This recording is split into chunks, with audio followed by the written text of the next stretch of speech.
ఈ నాటకీయ పరిణామాల నేపథ్యంలో ఫిలిం ఫెడరేషన్ ఎంటర్ అయింది. ఆ ఫిలిం ఫెడరేషన్ ఈ అసోసియేషన్ కార్యకలాపాల్లో కల్పించుకోవడం పట్ల తీవ్ర ఆగ్రహంతో ఉన్న సుమలత ప్రస్తుతం మనతోటి ఉన్నారు. మిగతా వివరాలు అడిగి తెలుసుకుందాం. చెప్పండి, ఈ ఫెడరేషన్ ఈ అసోసియేషన్ కార్యకలాపాల్లో కల్పించుకోవడం మీరు ఏ విధంగా చూస్తున్నారు? సార్, ఫెడరేషన్ వారిని మేము ఎప్పుడు కూడా ఇన్వాల్వ్ అవ్వద్దు అని చెప్పట్లేదు. వారికి హక్కు ఉంది, ఇన్వాల్వ్ అవ్వచ్చు. కానీ ప్రతి ఒక్క అంతర్గత విషయాల్లో కూడా వారిదే ఫైనల్ అవ్వాలి అనేది తప్పంటున్నాం. అంటే ఒక యూనియన్ అన్నప్పుడు కొన్ని వారు సొంతంగా తీసుకునే నిర్ణయాలను కూడా వారు గౌరవించాలి. అది నేను అనేది. అంటే ఈ నేపథ్యంలో dancers association general body film federation ఆధ్వర్యంలో జరగాలని మీకు లెటర్ ఇచ్చారు కదా, దాన్ని మీరు ఎందుకు వ్యతిరేకిస్తున్నారు? వ్యతిరేకించట్లేదు. ఆల్రెడీ మేము 3 జనరల్ బాడీస్ని పెట్టుకున్నాం.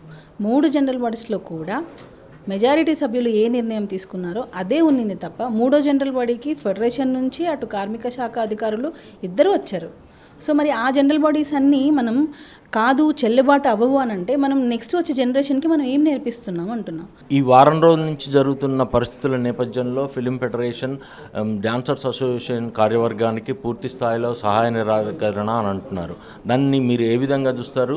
ఈ ఒకవేళ ఆ సహాయ నిరాకరణ కాదని మీరు బై ఎలక్షన్స్ నిర్వహిస్తే ఆ పరిణామాలు ఎలా ఉంటాయి? సార్, మాకు బైలాలో సహాయ నిరాకరణ అని వాళ్ళు అంటున్నారు. మాకు బైలాలో 2 ఆప్షన్స్ ఉన్నాయి సార్. ఒకటి, ఫెడరేషన్ ద్వారా అయినా లేదా కార్మిక శాఖ అధికారులతో అయినా మీరు ఎలక్షన్స్ జరిపించుకోవచ్చు అని ఉంది. సో ఫస్ట్ వారు మాకు సహకరించకపోతే మేము కార్మిక శాఖ అధికారుల ద్వారా మేము ఎలక్షన్స్ జరుపుకోవచ్చు. అది కూడా మా బైలాలో ఉంది. మరి ఇప్పుడు ఇటు వెళ్తే తప్పని అంటారా? ఒక అసోసియేషన్లో ఒక యూనియన్లో అయినా జనరల్ బాడీ పెట్టాలంటే ఆ యొక్క యూనియన్ ప్రెసిడెంట్ గారే పెట్టాలి. ఫెడరేషన్ వారు వచ్చి మీకు నచ్చినా నచ్చకపోయినా మీరు వారితో కలిసి పని చేయాల్సిందే అని అంటే ఎలా సార్?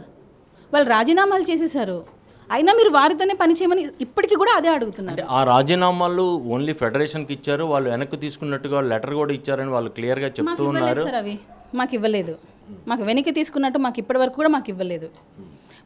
వీళ్ళు రాజీనామా చేసిన కమిటీ మెంబర్ ఏం చెప్తున్నారంటే ఫెడరేషన్ ఏం చెప్తే మేము అది చేసాము, మాదేం లేదు, వాళ్ళు చెప్పినట్టే మేము చేసామని చెప్తున్నారు. అంటే ఈ నేపథ్యంలో మీరు బై ఎలక్షన్స్ నిర్వహించడానికే మొగ్గు చూపుతున్నారా? సార్, 26th మేము కాదు సార్, మా సభ్యులు మొగ్గు చూపుతున్నారు. ఓన్లీ 20 మంది మాత్రమే లేదా అని అంటున్నారు. ఇది బయటకు తెలియని విషయం ఏంటంటే చాలా మందిని బయటికి రానివ్వట్లేదు. కొంతమంది బిజీ కొరియోగ్రాఫర్స్ ఏం చేస్తున్నారంటే మీరు వెళ్తే మేము మీకు వర్క్ చెప్పం, ఇదే బెదిరిస్తున్నారు. కాబట్టి వాళ్ళు మేము బయటికి రాలేము, మేము బయటికి వచ్చి చెప్పలేము, ఏదైనా మేము ఓటింగ్ ద్వారానే చూపిస్తాము. అంటే మీరు మీ కొత్త బాడీ వచ్చినా కానీ ఆ కొత్త బాడీ కూడా ఫిలిం ఫెడరేషన్తో కలిసి పనిచేయాల్సిన అవసరం అయితే ఉంటుంది కదా, అప్పుడు పరిస్థితులు ఎలా ఉంటాయని భావిస్తున్నారు? ప్రస్తుతం అయితే వాళ్ళు ఈ కార్యవర్గానికి సహాయ నిరాకరణ అంటున్నారు, పరిస్థితులు చాలా తీవ్రంగా ఉంటాయి అంటున్నారు. దీన్ని సార్ మాకే క్వశ్చన్ మార్క్ ఎందుకు అంటున్నారు? అదొక లెటర్ ద్వారా ఏమని చెప్పండి. ఇప్పుడు నిన్న జనరల్ కౌన్సిల్ మీటింగ్ జరిగింది, ఆ మీటింగ్లో జరిగిన విషయాలన్నీ రాయలేదే. వాళ్ళు నిన్న పంపించిన లెటర్లో చాలా క్లియర్గా డాన్సర్స్ అసోసియేషన్కి ఒక లెటర్ పంపించారు. ఆ లెటర్ మీడియాలో కూడా సర్క్యులేట్ అయింది, మన టీవీ 9లో కూడా వేసాము.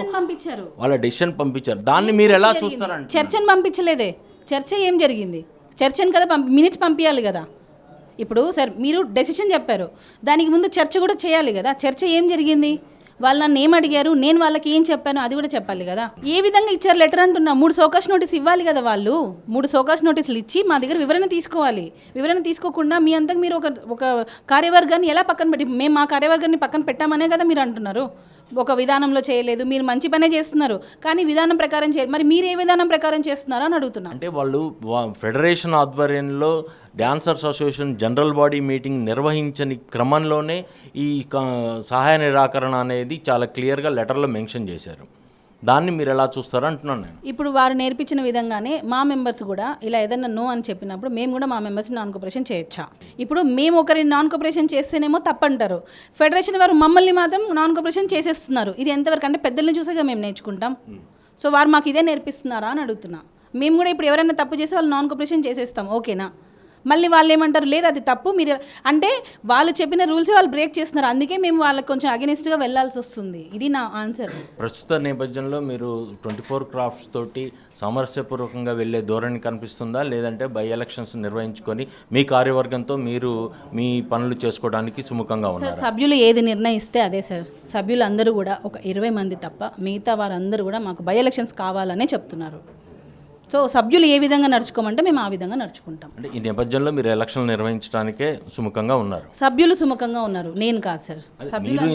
మీరు ఇన్ ది సెన్స్ మీ కార్యవర్గం కానీ మీ అసోసియేషన్ సభ్యులు కానీ 26వ తేదీ మాకు ఎలక్షన్స్ కావాలని అడుగుతున్నారు.